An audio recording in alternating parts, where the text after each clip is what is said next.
Nou ja, ons gaan nou verder, ons is nou by hoofstuk 2, 1 Petrus 2, vers 11. Hy skryf daar, geliefdes, in die wêreld is julle vreemdelinge en bywoners. En daarom dring op julle daaraan nie aan sinnelike begeertes toe te gee nie. Dit verwoes net 'n mens se lewe. Gedra julle altyd goed onder die heidene, al praat hulle kwaad van julle asof julle misdadig is. Hulle julle voorbeeldige lewe kan sien en God kan verheerlik op die dag van afrekening. Kom ons gaan net tot sover. Kom ons hou hierdie gedeelte op, ek wil graag stil staan en 'n bietjie grawe in die betekenis van hierdie gedeelte. Ons het nou in hierdie gedeelte, ons gekry het, Petrus vir ons geskryf, en dan kom hy nou by verlede keer eintlik 'n baie reguit, baie harde woorde, maar baie noodsaaklik om te hoor. Daar's net een van twee soorte mense in hierdie wêreld. En ons kan onsself nou nie klug en mislei daaroor nie. En ons wil graag in 'n wêreld leef en ons wil graag glo wat die wêreld sê, weet daar's lig en daar's duisternis en daar's 'n groot grys area in die middel wat die mense nie van weet wat gaan gebeur nie. Maar dis nie Bybelse terme en dit kry ons nie in die Bybel nie. Die Bybel is baie reguit, die Bybel is baie hard oor wat gesê moet word. Weet, ek dink party mense wil graag die Bybel hanteer soos daai ou wat mense dit comfort konversie wat jy het. Julle onthou Charlie Brown, né? Vir ou Linus. Wie ken van Charlie Brown en Linus? Miskien is dit my Amerikaanse agtergrond wat ek dit onthou, maar nou Linus het sy ou konversie wat hy oral saamsleep en dit gee vir hom vertroosting en dit laat hom lekker voel en is sag en is alles. Dis nou hoe hy is. En ek dink baie keer Christene hanteer die Bybel ook so. Dat die Bybel moet my vertroos en die lewe vir my maklik maak en ek soek graag die gedeeltes uit wat my vlei en wat vir my pragtig is en baie kerke is gebou daarop. Soek die seëning van die Here, die wonderlike goeders van die Here en dis soos daai ou konversie. Maar as die Bybel van homself praat hy self nooit so nie. Hy praat van 'n tweesnydende swaard wat reguit is. En weet, ek dink dis hoekom die ware kerk van die Here deur die eeue nog nooit populêr was nie. Nog nooit groot was nie. Christus was self nie so nie. Ons lees in Johannes 6, toe hy begin praat oor die waarheid en die diepte van die waarheid en die kruis en die opoffering wat moet gepraat word en hy is die brood van die lewe. Dit baie mense sê nou, wat jy nou sê is nou te veel, ek wil nie daarvan weet nie. Vertel ons liewer die lekker goeders, bring vir ons kos, laat ons lekker eet, vertel vir ons hoe jy ons gaan seën en wat 'n wonderlike plan jy met ons met hierdie lewe het. En dit is wat ons wil hoor. En my liewe mense, ek het dit ook vir julle verkondig en maak ek hierdie kerk gou vir julle vol. Die feit van die saak is nie die waarheid nie.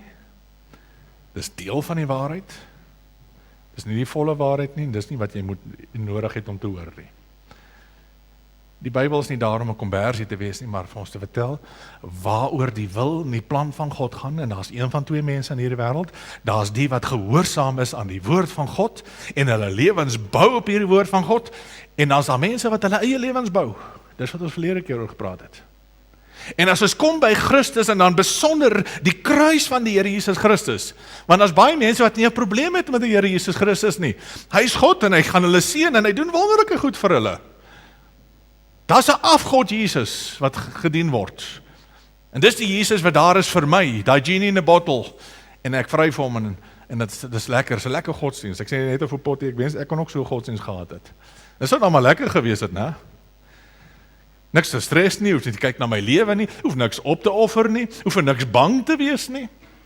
God is daar vir my en God is lief vir my en hy gaan my seën en hy gaan vir my hierdie week net die beste goeders gee. Actually, dit klink na, as jy daai sterre voorspel lees in die koerante, en lees nie daai goeders, maar ek het al gehoor wat hulle vir jou sê. Dit klink baie meer as dit wat die Bybel vir ons sê. Paulus sê, ek kom niks anders sê verkondig nie as Christus en hom as gekruisigde. Hoekom? Hom as gekruisigde. Hoekom die kruis? En dis wat ons verlede keer oor gepraat, dis waar die struikelblok lê. Dis waar die paaie van die ware kind van die Here, van die valse ene skei, is juis hier by die kruis en die opoffering, die hantering van sonde, die siening van myself, die siening van wat die Here Jesus Christus van my verlang. Die ander een akkommodeer Christus in sy lewe, en sy lewe gaan basies aan, hy bou sy lewe soos hy wil, en hy sekere dele wat vir hom 'n probleem is. Daar is waar die kruis 'n struikelblok raak. Ek sien 'n spotprentjie in die week op Facebook, was vir my nogal kostelik. Eintlik moes ek hom vir julle opgestel het. Die predikant wat hier voor staan met so verdwaasde gesig en almal sit met sulke plakkate en hulle sê vir hom wat hy moet preek. Moenie vir my preek oor die hel nie, ek wil nie daarvan hoor, jy sit 'n vrou met sulke groot oë. Moet asseblief net die preek oor die hel nie, dit maak my bang. Ja, 'n vet ou wat die een kant sit, vir sy ryk wallet onthou ek hoeveel geld ek hierdie week vir die kerk gesê het, né? En so sit elkeen, wat wil ek hoor? En dan raak die woord 'n struikelblok. Dis nie wat ek wil hoor nie. Dis 'n tweesnydende swaard. Maar wie, die kind van die Here Jesus Christus verheug hom altyd oor die woord van God. Vir my en jou is die woord nooit 'n struikelblok nie. Dis my asem. Dis my krag. Selfs in die moeilikste woorde en die veroordelendste woorde verheug ek myself daaroor. Ek kan nie onthou wie dit gesê het, hy preek nie altyd oor nie. Jonathan Edwards, een van die grootste oorlewingspredikers van alle tye, het gesê, ek preek nie altyd oor die hel en oor doom en gloom nie, maar as ek daaroor preek, moet die wêreld bewe. En dis reg. Dis die woord. Dis waarop het staan. En dan die vraag wat ek myself moet afvra, waarop bou ek werklik? En as ek wil weet waarop bou ek werklik, moet ek terugkyk na my lewe, want my lewe is 'n getuienis van waarop ek werklik bou. En dis wat ons gereeld na toe terugkom ook. As jy terugkyk na die vorige gedeelte, kom ons kyk aan die laaste gedeelte van die hoofstuk 1, het ons stilgestaan, toe Petrus gepraat oor die woord, en die krag van die woord, en die woord wat vir ewig is. En dan hoofstuk 2 begin onmiddellik, mens kan amper met die woorde begin het daarom. Stop met alle heigelary, alles. Omdat dit waar is. En as dit waar is, dan bou ek my lewe daarop. Daarom. Dis hoe hy hoofstuk 2 begin het ook. Daarom los ek hierdie goed. Dis omdat die Here vir my hoeksteen is. As hy nie die hoeksteen is nie, dan is daar nie die daarom nie. Want dan affekteer dit my lewe nie. Ek bou in elk geval my lewe, ek gaan kerk soos ek kan, ek hou my stilte tyd soos ek gedoen het, ek doen al my goed soos ek nou altyd gedoen het, want dis my lewe. En ons kry presies dieselfde nou weer hier. Mens kan vers 11 eintlik ook begin het met die woord daarom. Want dit is 'n gevolg. Ons het nou gepraat van die Here Jesus Christus, die hoeksteen waarop jy jou lewe bou, of hy is die struikelblok in jou lewe. Daarom. Nou gaan ons oor na die volgende gedeelte toe. Daar is 'n effek en daar is 'n gevolg in jou lewe van die goeders. En hierdie gedeelte is besonder geskrywe vir die kind van die Here Jesus Christus. En ek wil hê ons moet hierby 'n bietjie stil staan ook. As die Here Jesus Christus my hoeksteen is waarop ek my lewe bou, dan kom ons nou by 'n baie spesifieke gevolg daarvan uit. Ek wil vir julle vra voor ons begin, hoe sien die wêreld vir jou? Ons het nou al baie gepraat oor hoe jy die wêreld moet sien. Maar die vraag is, jou kollegas en die mense met wie jy gereeld elmboog skuur, hoe sien hulle jou raak? En as hulle nou moet vir jou beskrywe, wat is die woorde wat hulle gaan gebruik om jou te beskrywe? En dit is geweldig belangrik dat ek hierdie deel in my lewe sal snap. En dit is belangrik dat ek daarna sal kyk en sal weet. Hoe sien hulle jou raak? En toe ek onthou toe ek nou jong predikant was, ek het toch altyd 'n probleem daar gehad met die dominee titel, jy weet. En nou nog steeds 'n probleem daarmee, maar dit was om ander redes soos dit altyd was toe. Want ek wil nie altyd 'n rol speel nie, jy weet. Jy wil altyd gesien word as 'n dominee nie, en in besonder wil nie altyd gesien word as 'n geestelike leier nie. Daar's situasies wat jy dan met jou kruisbande wil afhaal en 'n bietjie los raak, jy weet, en sulke goeters. Net mens wil wees. Ag, ek is bly die Here my daarop ook gewys. En ek dink Christene doen dieselfde. Ek wil nie altyd gesien word as 'n Christen, ek wil nie gesien word as heilig is nie, ek wil nie altyd so gesien word nie, en as by die wêreld kom, is daar baie mense wat dink, maar ons is nou in die wêreld, in die werksplek, dis nie die plek waar Christendom is nie. En dan kom ons weer terug wat hy verlede keer oor gepraat het, en dit is waaroor dit gaan. As Here Jesus Christus jou hoeksteen is, waarop jy jou lewe bou, en jy ernstig is oor die Here Jesus Christus, is daar 'n beeld wat in die wêreld uitgestraal word. 'n Getuienis.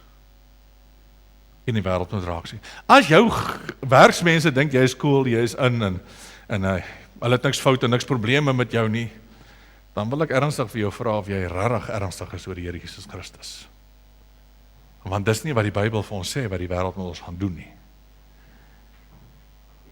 Hulle gaan negatief en met moeilike en slegte oë na my kyk.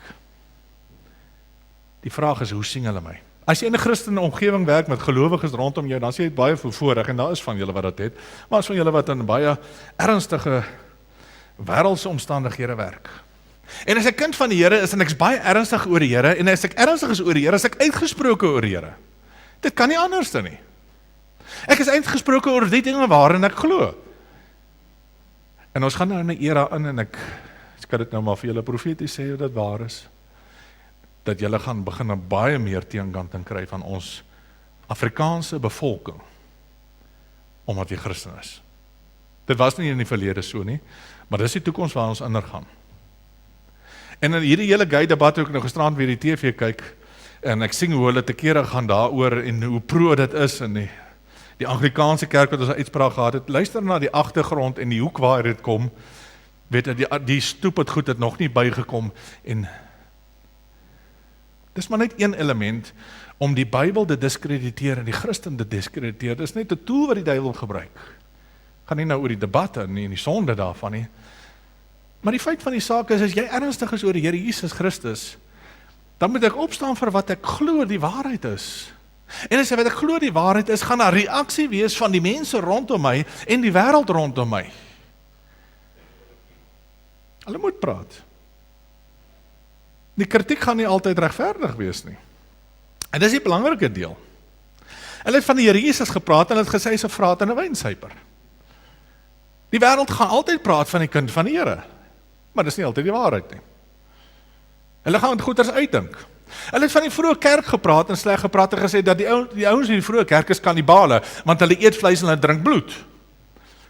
Ek dink diep down dat hulle geweet dat is nie die waarheid nie, dis maar die simbole van die nagmaal, maar hoe cares wat die waarheid is? Christene, ons hou nie van hulle nie, ons wil dit nie hê nie. Ons het die duisternis lief, ons het ons sonde lief. Ons verstaan waaroor dit gaan met die ouens rondom my. As my lewe ernstig is en rein is, dan gaan dit die wêreld aanraak. En die wêreld wil sy eie lewe bou, want hulle is bouers. En as wat jy sê die waarheid is, dan affekteer jy sy lewe, en hy hou van sy duisternis, hy wil nie by die lig wees nie. So ek moet jou afbreek. Ek moet jou belieg, ek moet jou ondersit, en as daar iets fout is in my lewe, dan pounce ons daarop. Kom dink julle is die koerante so lief daarvoor as 'n predikant iets fout maak? Dis reguit voorblad toe. Dis reguit voorblad toe as die burgemeester dit doen nie. Dis nie reguit voorblad toe as 'n advokaat dit doen nie. 20, 30 jaar terug sou dit nog gewees het, nou. Maar ek sê dit glad nie eens my nuus nie. Weet jy, as die tragiese deel in die kerk sal wees, as dit nie eens meer voorblad nuus is van predikante wat sonde doen nie. Dan sal ons regtig 'n baie laagtepunt bereik. Maar die feit van die saak, hoekom altyd is dit? Want ons wil graag die ikone afbreek, ons wil graag die beeld van die Here Jesus Christus wat binne in die mens lewe, wil ons afbreek tot niks, dan kan die wêreld baie eenvoudiglik en baie gerustelik in sy sonde en sy duisternis bly lewe. So as jy ernstig is oor die Here Jesus Christus, en die Here het gesê, as jy my getrou is en my volg, sal hulle jou vervolg. En 'n deel daarvan is hulle van jou sleg praat. En gaan vir jou lelik praat. Dis deel daarvan. Kommentator Robert Lighton skrywe, when a Christian walks irreproachably, his enemies have nowhere to fasten their teeth on him, but are forced to gnaw on their own malignant tongues. As ek vlekloos lewe voor die wêreld, dan het die wêreld nêrens 'n plek om sy tande in te sink nie. Dis in wese waarvan ons hier praat, in hierdie gedeelte. As ek iets verkeerd gedoen het, dan gaan hulle uitbuit. Maar ek moet 'n rein en skoon lewe hê, dat hulle nie aan tande kan insink nie. Dan gaan hulle natuurlik gaan na leuns toe en allerhande goed, maar my pa het my destyds geleer toe ek 'n jong man was al, jy presteer dit dood. Hy is 'n ou wat baie meer wind gevang het, baie belangriker en baie bekender as wat ek ooit sal wees in hierdie wêreld. En die snaakse goed en vreeslike goed is ook maar van hom gesê. Dis deel van kind wees. En nie een van ons waar nie. Ek het ook al goed gehoor wat vir my gesê word, en is ook alright. Dis omdat jy kind van die Here Jesus Christus is, dat mense hierdie goed gaan sê. Alexander McLaren sê vir my 'n pragtige ding. Hy sê, the world takes notion of God, most of all, from the people who say that they belong to God's family. They read us a great deal more than they read the Bible. They see us, they only hear about Jesus Christ. En dis 'n geweldige groot waarheid, en ek dink as ek dit kan sê, is onderskryf dit in wese die gedeelte wat Petrus oor wil praat. Die wêreld sien jou. Hulle het gehoor van die Here Jesus Christus. En baie kerke hoor hulle ook van die Here Jesus Christus, maar hulle het nog nie gesien hoe lyk hy nie. Want hulle predikant leef nie so nie, hulle kerkeraad leef nie so nie, die mense in die kerk rondom hulle leef nie so nie. Kind van die Here Jesus Christus, jy is die beelddraer van die Here Jesus Christus. Daarom die term Christen. Dis nie iets wat jy op die sensusvorm skryf, dat ek affilieer my tot hierdie nie, want ek is nie 'n moslem nie. Iewers langs die pad moet ons naam weer terugvat. Ons naam is gesteel deur valse gelowiges. Christen is iemand wat lyk soos die Here Jesus Christus in sy handelinge, sy motivering, sy begeertes, sy denke, sy optredes. Dis Christen. En die wêreld lees dit. En kyk hierna. Hulle lees baie meer jou gedrag, sodat hulle ooit uit die Bybel gaan sien en gaan lees. Die Here Jesus het ook hiervan gesê, Matteus 5:6 sê, laat julle lig so voor die mense skyn, dat julle hulle goeie werke kan sien, en God die Vader wat in die hemel is daarvoor kan verheerlik. Jy is lig vir hierdie wêreld. Elke maandagoggend kom 'n paar manne vir ons bymekaar. Andrei, hoe lank is dit nou al? Gemeente is 18 jaar oud. Ek dink ons doen dit al vir 17 jaar. En deel van ons gebed is vir julle kinders van die Here, en dis my gebed nog altyd, Here, daar waar hulle in die wêreld beweeg, maak hulle u lig vir daai wêreld. Hoe sien jy jouself in hierdie wêreld? Dis 'n belangrike vraag om te vra. Hoe sien ek myself? Hoe sien ek my Christendom? Kom ons kom terug na die teks toe, want dis waaroor hy wil praat. 'n rein, heilige, goddelike lewenswandel is die mees effektiefste platform vir jou getuienis. Dis waarvoor ek hier is. Ek is hier vir 'n wêreld. En my lewe is die platform waarop my getuienis die wêreld moet bereik. Jou lewe is die lampstander waaraan die kers gedruk word. En sonde breek dit, en die kers kan nie staan nie. Hier is 2 terreine wat hy oor gepraat het, vers 11, die innerlike, vers 12, die uiterlike. Ons het eintlik nou baie gepraat, soos om te begin by die uiterlike gedeelte, maar dit help nie die uiterlike gedeelte, as ek nie eers terugkom na die innerlike gedeelte nie. Wat het Jakobus vir ons geleer, waar begin sonde? Binne. En as dit ryp geraak het, dan loop dit uit na buitentoe. Ek en jy as kind van die Here kan ongelukkig nooit sê, maar weet dit was my net per ongeluk nie. Ek moet altyd eerlik wees en sê, maar daar is iets in my hart wat ek moet aanraak, wat ek moet hanteer, wat ek moet doodmaak. En daarom het hierdie sonde uitgekom. Dis nie per ongeluk nie. Die ongelowige, dis deel van sy wêreld, dis deel van wie hy is, daarom moet dit uitvloei. Vir my is dit 'n ander saak. Kom ons begin by die innerlike gedeelte, vers 11. En hy sê, geliefdes, in die wêreld is julle vreemdelinge en bywoners. En daarom dring ek by julle aan. Kom ons begin net eers by daai woorde. Kyk waar begin Petrus as hy praat. Nadat hy gepraat het dat die Here Jesus Christus die rots waarop jy gebou word, en ek sê, dan amper kan ons hier bygesit het die woord daarom geliefdes. Kind van die Here Jesus Christus, hy begin eers by die manier hoe ek myself sien. Hoe sien ek myself? Hoe typeer ek myself? Hoe definieer ek myself in hierdie wêreld? Julle is geliefdes, julle is kinders van die Here. Hoe sien ek myself as ek môre by die wêreld instap? Stap ek by die wêreld, en as ek nou daar instap en ek het 'n ander job môre gehad dat ek na toe moet stap, gaan ek nog steeds daar aanstap as dominee Eddie Botha? Of staan hy by die kerk? Kan ek en wil ek en mag ek myself losmaak van die roeping wat die Here Jesus Christus in my lewe het?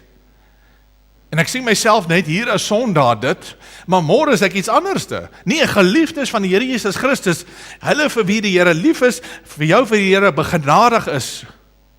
Ek het jou geroep. Jy is my kind. Nommer 1, dis die eerste denksky wat ek moet hê in hierdie wêreld. Daar waar jy werk, jy is kind van die Allerhoogste. Nommer 1, altyd. Nommer 2, die tweede denksky wat belangrik is voor die ander goed, julle is vreemdelinge en bywoners in hierdie wêreld. Dis nie my wêreld nie, dis nie my werksplek nie, dis nie waaroor dit gaan nie. Hierdie is 'n tydelike deel. As ek hierdie gedeelte lees, dink ek altyd daaraan, so baie van ons kinders wat in die buiteland werk. Ek is iemand wat eintlik ook maar in die buiteland gaan werk het. My huis is terug Suid-Afrika toe. En ek is hier omdat ek wil geld maak, sodat ek kan terug kan en ek my huis kan gaan koop en my goederes kan gaan betaal. En ek moet dit onthou. Kom ons gaan terug na die teks, dis die twee woorde, geliefdes en bywoners. Ek is wat in die buiteland hoor, kom ons sê ek werk in Londen, en so by the way, tussen my en jou, dit is die ergste plek waar ek myself kan sien werk, is in Engeland en dan in 'n groot stad. Mag die Here my dit ooit behoed. Maar kom ek sê ek bevind myself daar, en dit is my alles sleg, en alles vir my, is my moeilik, en dan onthou ek myself, luister hier, ek is hier, omdat ek wil geld maak. Hierdie is nie my land nie. Hierdie is nie my volk nie, is nie my mense nie. Ek gaan vriendelik met hulle wees en alles, maar ek is 'n Suid-Afrikaanse burger hier, en ek is net hier vir 'n rukkie. As ek my geld gemaak het, dan gaan ek terug huis toe. Dieselfde. Ek is 'n geliefde van die Here Jesus Christus. Dis wie ek is, dis my karakter, dis waarop ek bou, dis my getuienis in die wêreld, maar ek is ook 'n bywoner. Ek is hier net vir 'n rukkie. Ek is hier omdat ek hierdie wêreld vir die Here Jesus Christus moet beïnvloed. Ek wonder of ons, en ek praat nie van ons as kerk nie, maar ons as gemeente hier, nie bietjie hiervan vergeet het in hierdie lewe nie. Hoekom het die Here Jesus Christus vir Lieuberg gemeente gestig? Is so 'n groepie Christene Sondag by mekaar kan kom en net 'n bietjie na die Bybel kan luister, 'n bietjie kan kuier en dan gaan ons huis toe. Wat dink jy? Of is daar meer? Dis halfte daarvan. Die ander helfte is daarvan, ons is hier gestig vir ons omgewing en die mense hier rondom ons. Ons het 'n derde opdrag bygekry onlangs. Ons is ook hier om die waarheid te bring aan gelowiges wat nie meer die waarheid kry waar hulle is nie. Dit is ons ook. Dis waar ons bestaan, dis waarvoor ek as Christen bestaan, dis waarvoor ons as kerk bestaan. Ek is nie geroep vir myself nie, myself te sorg en te voed nie, ek is hier vir 'n wêreld wat verlore is, daarom is ek lig vir 'n wêreld. En as ek by die werk is ek heeltyd bewus daarvan, dat ek moet 'n invloed hê op hierdie wêreld. Hulle kyk na my, hulle lees my gedrag, en ek moet 'n rein lewe hê voor die Here Jesus Christus, en voor hulle, dat hulle die Here kan raak sien in my, en hy gaan dit miskien vervloek, hy gaan niks daarvan hou nie, want dit kla sy lewe aan. Onthou, dit gaan nie oor jou nie, dit gaan oor Christus. Moet dit nooit persoonlik vat nie. Hy hou nie van jou nie, want hy hou nie van die Here Jesus Christus nie. Hy hou nie van rein lewe nie. Hy hou nie daarvan sy sonde aangekla word nie. Ons is vreemdeling bewoner. Tweede sinnetjie. Daarom dring ek by julle aan, omdat jou denke verander as jy is kind van die Here, en jy is bywoner, daarom dring ek jou daaraan. En in hierdie woorde, wie die mag en die gesag, en wie se werk is dit om die sonde binne my te beteël? Ek dring by jou daarop aan, om nie toe te gee nie. Ons kry dit te veel, en ek hoor dit te veel, dat ons bid, dat die Here goed moet doen, wat hy vir jou die opdrag gegee het, jy moet doen. Hy het gesterwe vir jou sonde. Hy het die prys daarvoor betaal, en as jy jou lewe aan hom oorgee, het sy bloed al die sonde in jou lewe uitgewas, maar jy moet ophou. En jy moet die sonde binne jou beveg. Hou op om te bid en te sê, Here Jesus, neem my sonde van my al weg. Dit gaan nie gebeur nie. Luister mooi. Ek het my gees vir jou gegee, my gees vir jou toegerus, my gees staan jou by, my gees gee vir jou die krag, my gees gee jou die gewilligheid, maar liewe mens, jy staan op en jy doen.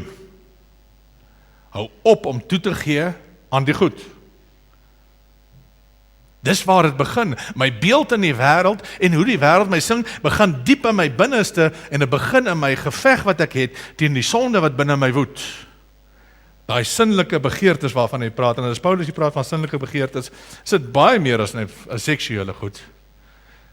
Dis van die wortelgoed, ons kan hierdie sinnelike begeertes vasvat as een van die wortelsondes waaruit daar 'n menigte van sonde spruit. Ons moet dit hanteer. Charles Spurgeon skryf, hy sê, the venom of sin is in the very foundation of our being. It has poisoned our hearts. It is in the very marrow of our bones, and it's as natural to us as anything that belongs to us. Dis deel van die kind van die Here se lewe, en as Petrus hiervan skryf, en dan skryf hy in die agtergrond daarvan, hy weet wat dit is. Die vlees binne my en die sonde binne my. Omdat die Here Jesus Christus my hoeksteen is, en hy my lewe is, en omdat hy heilig is, heilig is ek as kind van die Here ernstig oor sonde in my. Ek kan dit nie vat nie, ek kan dit nie hanteer nie, ek kan dit nie los nie. En ons vind dit binne elke kind van die Here. Paulus skryf, hy sê die praktyke van die sondige natuur is algemeen bekend. Onsedelikheid, onreinheid, losbandigheid, afgodsdienst, towery, vyandskap, haat, naaiwer, woede, rusies, verdeeldheid, skeuring, afguns, dronkenskap, uitspattighede en alle dergelike dinge. Waarsku jy al voorgewaarsku, wie hom sulke dinge skuldig maak, sal nie deel kry in die koninkryk van God nie. Hy praat nie van ek het per ongeluk iets gedoen nie. Dis lewenswyses waar hy van praat hierso. Sondige lewenswyses. En weet jy, dis die ding wat hierdie wêreld vandag glad nie wil hoor nie. En hulle verwerp dit soos hulle die hoeksteen verwerp. Dat as jy in sonde lewe en in sonde volhard, is jy op pad hel toe. Ons het gekyk in Johannes, ons het gekyk in Jakobus, ons kry dit weer in Petrus, dieselfde woorde wat oor en oor herhaal word. As jy volhard in sonde, is omdat jy vir God nie ken nie, en jy is op pad hel toe. Ons kan nie iets anders sê nie. God is die een wat bepaal wat sonde is. God is die een wat bepaal wat verkeerd is. En as ek dit nie verkeerd sien nie, en nog erger as ek dit begin reg redeneer, is ek nie besig om te bou op die hoeksteen nie. Ek is my eie bouer. Dis hoekom hierdie goed so erg is deesdae. Ek gee nie om of julle mars en optredes en betogings hou, so groot en soveel so wat julle wil nie. God het klaar gespreek en is vir ewig gespreek. Want hy is 'n onveranderlike God, en elke woord in hierdie Bybel is swaar geweeg. Hy weet wat hy gesê het toe, en is geld vir altyd. En my woord sal altyd bly staan. Onthou wat 1 vers 25 sê, die woord van die Here, dit bly vir ewig. Ek as kind van die Here, hoor wat die woord sê, en ek bely my sonde, en ek bou op hierdie woord. Iemand wat die Here nie ken nie, nie 'n kind van die Here is nie, bou nie daarop nie. Ek regverdig my sonde. En nou praat ek nie van ouens wat hulle homoseksualiteit wil regverdig, ja, as ouens wat hulle buiteegtelike verhoudings wil ook regverdig. En dit is partykeer absurd as jy hoor hoe hulle sondes regverdig. Maar waar in die Bybel kry jy dat ek net een vrou mag hê? Mens Salomo het baie vrouens gehad. En so redeneer hulle aan. Ek wonder of hy self sy eie leuns koop. En ek doen niemand anders se skade nie, man. Ek is mos volwassenes en sy is volwassene, en ons is volwassenes en ons doen dit en ons. Bouers wat hulle eie lewens bou. En hulle staan op die hoeksteen van wat die woord ons leer.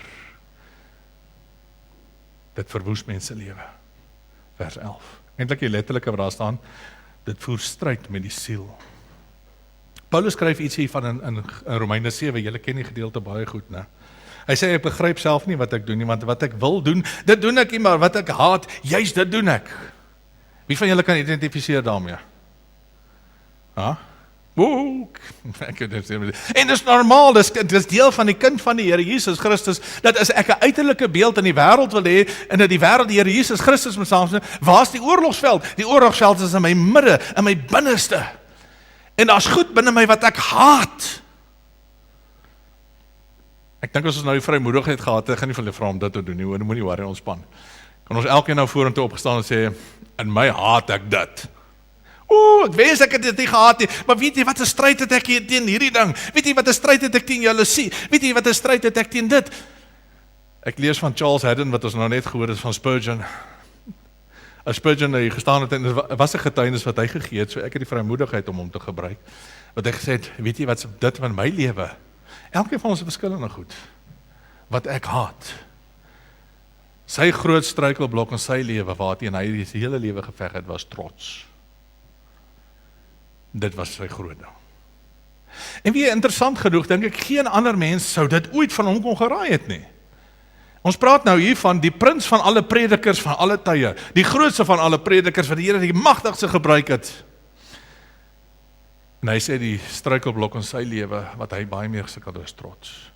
Die uiterlike deel daarvan, jy sou 'n man van nederigheid en liefde gesien het. Hoekom? Want die oorlogsveld is diep binne hom, en hy oorlog bly volhard. Daarom het jy daai trots nooit in sy lewe naar buiten gesien nie. En ek kan dink, as die dag toe hy daaroor gepraat, en almal sê, wat? Waar val jy? Jy sien nie nog sou te ken. Ja, maar jy ken nie die diepste van my hart nie. Dis die oorlogsveld. En omdat Jesus Christus my koning en my verlosser is, omdat hy so heilig is, en omdat ek my lewe op hom bou, voer ek hierdie oorlog, hierdie stryd, en ek haat dit in my. Vers 9, die goeie wat ek wil doen, doen ek nie, maar die slegte wat ek nie wil doen, die juiste doen ek. En ons ken dit. Hebreërs sê, gelukkig het die Here medelee met ons, want hy ken ons swakhede. Hy verstaan die goed. En ek is baie dankbaar daaroor. Maar jy kry ons wat hier wil stop, né? Jy kry ook ons wat graag hier wil stop en sê, ja, dis nou maar net so, jy weet, ons botas is maar so, wat kan ons nou doen? Ek haat dit, maar ek doen dit maar weer en weer en weer en weer.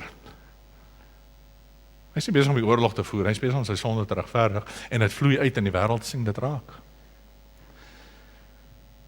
Paulus het nie klaar geskryf nie, hoofstuk nie, hoor. Vers 24, ek ellendige mens, wie sal my van hierdie doodsbestaan verlos? En dit is so. As ek na hierdie deel in my lewe kyk, en hierdie geveg in my lewe kyk, dan lei dit my altyd na dieselfde punt wat Paulus gevind het, na 'n stuk wanhoop toe, Here, hier is 'n deel in my wat ek nie weet hoe om te hanteer nie, en ek sukkel om te hanteer, en ek veg daarteen. Wie gaan my verlos hiervan? Aan God die dank, hy doen dit deur die Here Jesus Christus. Aan God die dank, hy het dit klaar gedoen in die Here Jesus Christus, ek is verlos hiervan, daarom doen ek 'n beroep op julle. Moenie toegee nie. Daarom dring ek by julle aan. Ek het klaar verlossing in die Here Jesus Christus. Laat dit nou realiseer in jou lewe. Laat dit deel word daarvan. Hebreërs 12 skryf, julle het nog nie so teen die sonde weerstand gebied dat vir julle stryd om lewe en dood geword het nie. Dit is ook iets waarmee elke kind van die Here moet kan identifiseer. Daar's daai deel in my, en ek haat dit. Partykeer val ek daarvoor, partykeer kom dit op, partykeer kom dit selfs uit.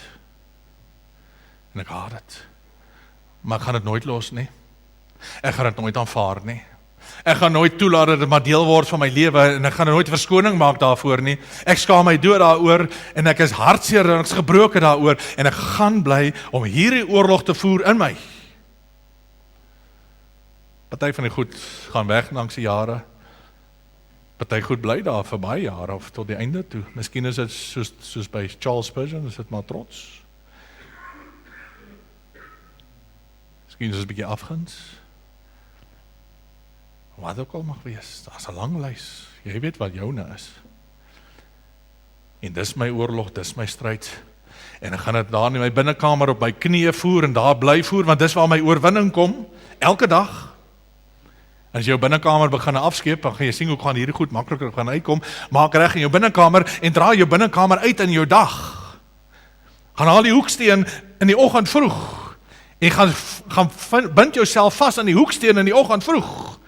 En dra dit uit in die dag. En hierdie oorwinning en hierdie oorlog, kan ek begin die oorwinning voer. Baie van die goed gaan daar bly hoor. Dis deel van jou vlees. Ek wens ek kon vir julle evangelie gee en verkondig en sê, ja, hou net vir 'n rukkie vol. So 'n jaar of 2. Daai jaloesie wat jy het, nee, gee dit net so 'n rukkie kans. Die mense gaan dit nooit in jou lewe sien, nooit jou speer is daar nie. Hoekom? Want ek beveg het op my knie in my binnekamer. En ek voer daai stryd en ek voer dit daagliks. En ek voer dit aanhoudend. Dis waar ek my oorlog voer. Die teendeel sê, vers Galasiërs 5, hy sê, wat ek dit bedoel, laat julle lewe steeds die gees van God beheers word, as julle nooit swig voor die begeertes van julle sondige natuur nie. Kyk daai belofte. Dis waar ek het gaan haal, ek gaan haal in my binnekamer. Here, u het gesê, u het u gees vir my gegee, en die gees is in my, en dit gaan nie oor hoe ek voel nie, dit gaan oor wat die woord sê, en ek glo wat die woord sê, ek bou daarop. Ek soek die teenwoordigheid, soek die nabyheid. Ek soek die woord, vul my met die woord, leer my die woord, memoreer die woord, mediteer die woord. En dan stap ek uit in die dag. Ek kan nie onthou wie gesê het nie, maar is ook een van die groot teoloë wat gesê het. Ek dink is J.C. Riley, praat onder korreksie, dat alle backsliding, alle terugval in die geloof, begin in jou binnekamer. Begin op jou knie. Die oomblik as ek dit laat vaar, en dit nie ernstig is nie, die tyd minder maak, los, te besig is wat ook al, dis waar jy jou oorlog verloor. En dan is my beeld wat ek voor die wêreld hou, nie dit wat ek moet wees nie. En as my beeld nie reg is nie, dan doen dit my getuienis skade. Daarom het Petrus hierdie gedeelte vir ons skryf, my kinders van die Here, julle is in hierdie wêreld, en julle is bywoners, vreemdelinge in die wêreld, daarom dring ek by julle aan om nie aan julle sinnelike begeertes toe te gee nie, dit verwoes net 'n mens se lewe. En ek wil graag terugkom na die vertaling toe van die gedeelte, dit voer stryd met my vlees, maar aan die ander kant is dit ook waar, sonde verwoes jou lewe. My lewe ook. Daai ding wat jy haat. Ek haat dit omdat ek die effek daarvan sien, en ek sien hoe dit 'n wig is tussen my en God. Ek sien hoe dit my binnekamer vir my moeilik maak. Ek sien hoe dit my moeilik maak dat ek kan bid en kan konsentreer op die goed. Ek sien hoe dit die vrede van die Here Jesus Christus in my lewe stuur. Daarom haat ek dit. Dit verwoes. En is reg, my oorwinning begin by daai intense haat daarvan. Daar is een ding wat ons moet haat en met 'n passie moet haat, en dis sonde.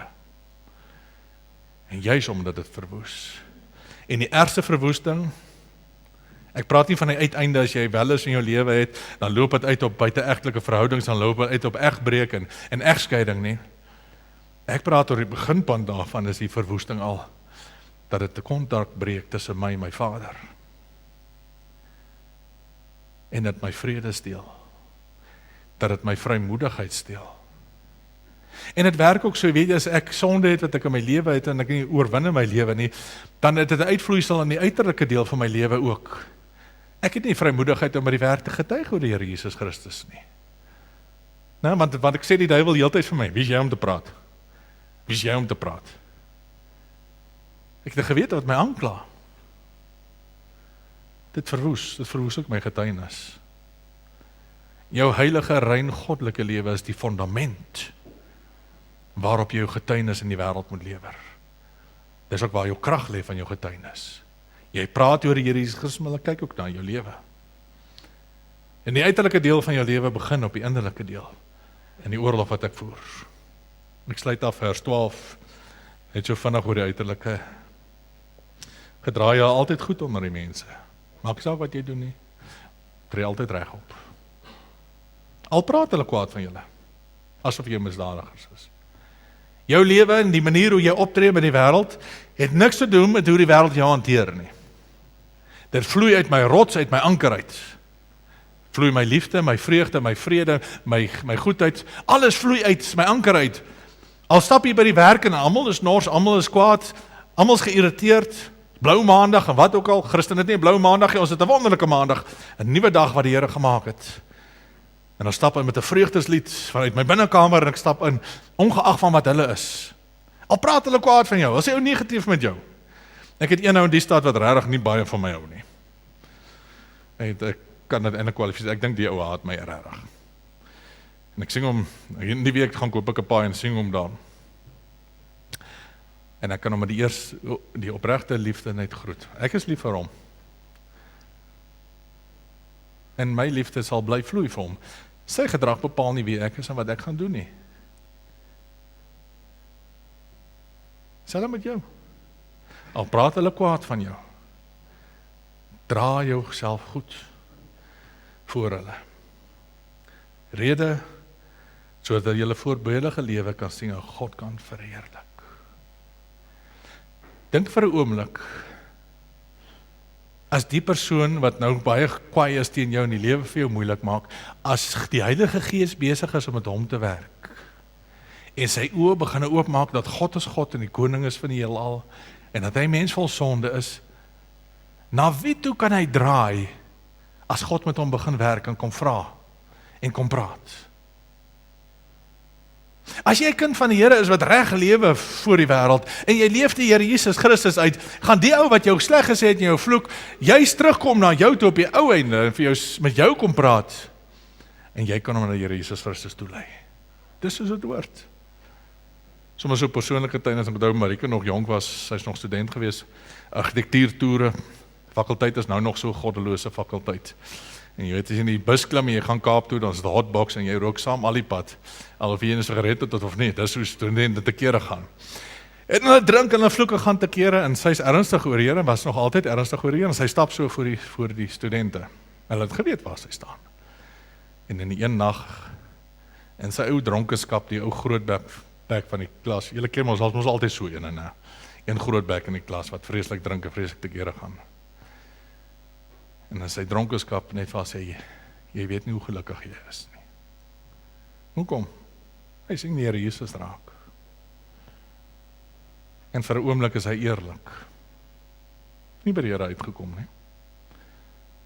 Maar die Here gee ons baie keer sulke geleenthede net om vir ons te wys en te sien. Leef jou getuienis uit in die wêreld. Jy's 'n vreemdeling in die wêreld, maar jy's gestuur na die werksplek toe wees, jy's gestuur na die bure toe waar jy is, om 'n getuienis, om 'n lig vir hulle te wees, want miskien is ek besig om daar te werk, en as ek daar aan iemand werk, is jy daar. Nie jou dominee nie, jy's daar, om daai oes in te bring. En jou lewe is die getuienis. Dis wat saak maak. Laat hulle na jou kyk, en al vloek hulle jou, al maak jy lewe vir jou, al vervolg hulle jou, op die dag van afrekening, daar kom 'n dag, wat elke knie, nie net voor God gaan kom buig nie, maar ook voor jou. Dis wat die Bybel ons beloof. Daar kom 'n dag wat die mense wat jou gevloek het, lewe vir jou moeilik gemaak het, jou agteraf sleg gesê het, ook die knie voor jou kom buig en sê, ek erken nou, jy was reg, jy is die kind van die Allerhoogste. Jy het my probeer help en jy het jou getuienis gegee. My liewe mens, moenie laat hulle voor jou kom staan en vir jou kom sê, hoekom het jy nie jou mond oopgemaak nie? Hoekom het jy gelyk soos ons?